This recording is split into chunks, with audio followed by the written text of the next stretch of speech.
Among the summer 2024 season, we were blessed with the return of Oshi no Ko, which just so happened to have a fair bit of hype and high expectations behind it, and the question is, did this season manage to live up to that hype? And I'm here to tell you that it not only lived up to it, but it absolutely surpassed it. This season was absolutely amazing, and I'd honestly rate it a very solid 9 out of 10, but before we start talking about it, I do have to say that this video will contain spoilers for the season. So if you haven't seen it yet, make sure you go watch it and then come back, because this season was really special. So let's start this video off by talking about the stage play Tokyo Blade arc, which I have to say they absolutely smashed. I knew that this little arc was going to be the main focus of this season, and honestly I wasn't that sure as to how good it would be, but it was absolutely amazing. They did an incredible job of showing everything that has to do with being in a stage play while still kicking along Aqua's revenge plot and making it really interesting. We got to see literally everything from the rehearsals to the issues with script writing and the original author, as well as general progression for the different actors that took part in the play. And honestly, I was fucking hooked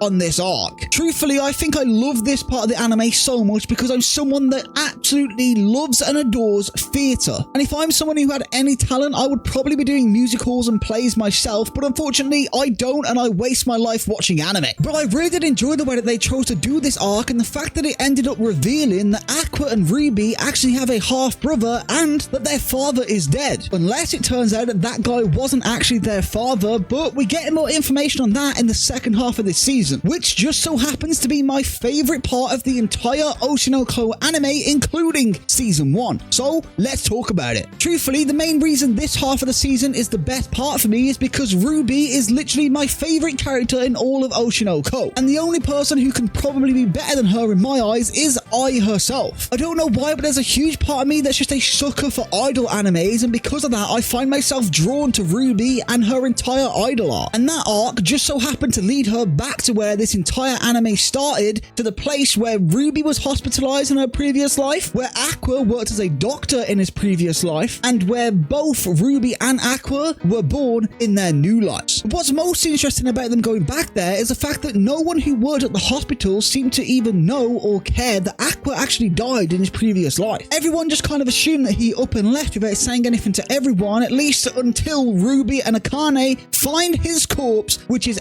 absolutely devastating for Ruby. I mean, she had absolutely no idea that her first love is literally now her brother, and the fact that he's literally been dead for 15 years. But that's not even the worst part, because she later finds out that one of the people involved in his death is actually still alive. Now, we know that Aqua had this huge development throughout the season, with him getting over his revenge after finding out the person he believed to be his father is actually already dead. But we as viewers now know for a fact that he's 100% still alive, and so does Ruby. So I have a feeling when Aqua finds this shit out too, there's going to be some serious cooking going on, and I high-key cannot wait to see what happens in season 3. But because I know for a fact that Aqua's probably going to start cooking up some serious shit again, I do kind of feel bad for Akane. I mean, this girl finally got a real kiss off Aqua, and they actually had some real development, but I get the feeling that all of that is just going to go down the drain. And personally, I high-key hope it doesn't, because I definitely want it to be Akane over Kana. And I know some of you are going to hate me for saying that, and I'd love to hear who you think is best girl and worthy of Aqua's heart in the comments. But I also don't want you guys to think that I don't love Kana, because I actually do. There's just something about Akane that just hits different for me, and I'm so happy that they actually got their moment in this season, because I just love Akane's vibe. I think she's a better match for him than Kana,